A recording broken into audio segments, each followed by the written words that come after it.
One of the things that's always interested me in the years I've covered Ray Shero at the trade deadline is when he strikes these deals, and look, he's made major moves either at or in the really couple days span before the deadline to upgrade his team in significant ways. But how does this work in his mindset? Is he just trying to fill a need the Penguins have independently of where they match up with other teams? Or is he trying to literally look at, okay, here's a team they may see in the playoffs. Where do I go from here? Does he ask himself these questions, or these discussions he has with his pro scouts? Because they're looking at teams down the road, like the Washington Capitals, the top team record-wise and point-wise in the Eastern Conference. They're looking at the New Jersey Devils, whom the Penguins have yet to beat in 4 games this season.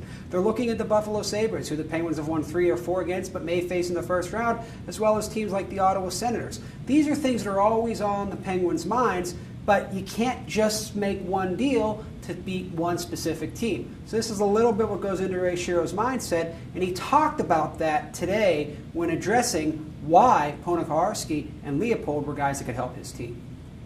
When you look to improve your team, I think you are looking at potential matchups, and I'm sure teams look at Pittsburgh and you've got 3 centers down the middle. How do you combat that? A 3 years ago, whenever it was, we traded for Hal Gill.